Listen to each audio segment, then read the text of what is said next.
Graça e paz do nosso Senhor Jesus Cristo. Irmãos, vamos meditar em Salmos capítulo 8. Diz assim: Ó Senhor, Senhor nosso, como é magnífico o teu nome em toda a terra.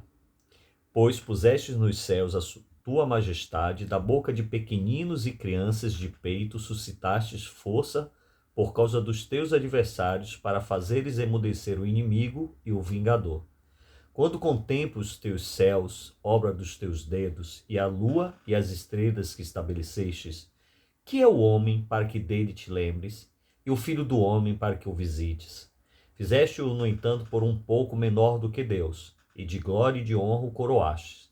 Deste-lhe domínio sobre as obras da tua mão, e sobre os seus pés tudo lhe pusestes, ovelhas e bois, todos e também os animais do campo, as aves do céu, os peixes do mar e tudo que percorre as veredas dos mares.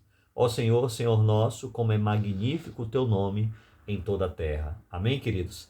Reparem que em todos os Salmos 150 a gente sempre percebe uma estrutura única. É como se tivesse ali uma espinha dorsal, um esqueleto ali que permeia todo o Salmo. Ele tem uma característica única, né? Uma espinha dorsal, como eu disse, e essa estrutura dos Salmos, ela fica muito bem aparente quando a gente passa a conhecer melhor os Salmos. O salmista, ele sempre primeiro exalta a Deus e exalta o nome de Deus, né? Depois ele engrandece, faz menção da criação do Senhor, exaltando a sua criação.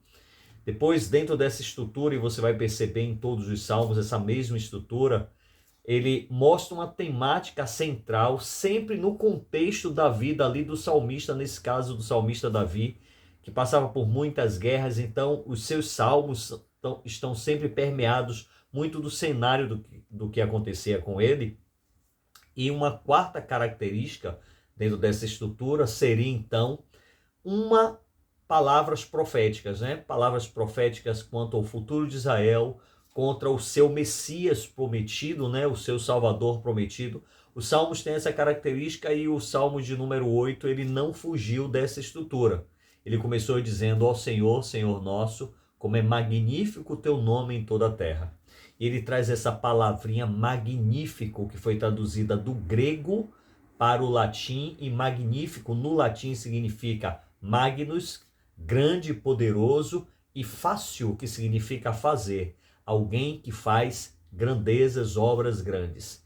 No hebraico antigo, o termo vem da raiz adir, que também quer dizer um Deus amplo, poderoso, grandioso, né? Revestido de extrema dignidade e de extrema autoridade. Então, Davi inicia o seu salmo engrandecendo, exaltando um dos atributos de Deus, que é a sua magnitude, a sua magnificência.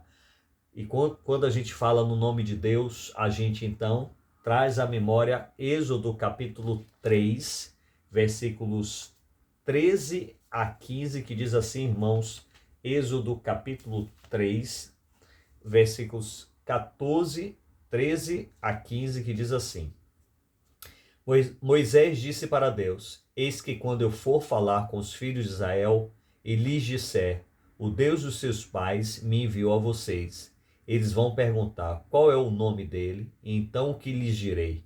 Deus disse a Moisés: eu sou o que sou. Disse mais: assim você dirá aos filhos de Israel: eu sou me enviou a vocês. Deus disse ainda mais a Moisés: assim você dirá aos filhos de Israel: o Senhor, o Deus dos seus pais, o Deus de Abraão, o Deus de Isaque, o Deus de Israel e o Deus de Jacó me enviou a vocês. Este é o meu nome eternamente, assim serei lembrado de geração em geração.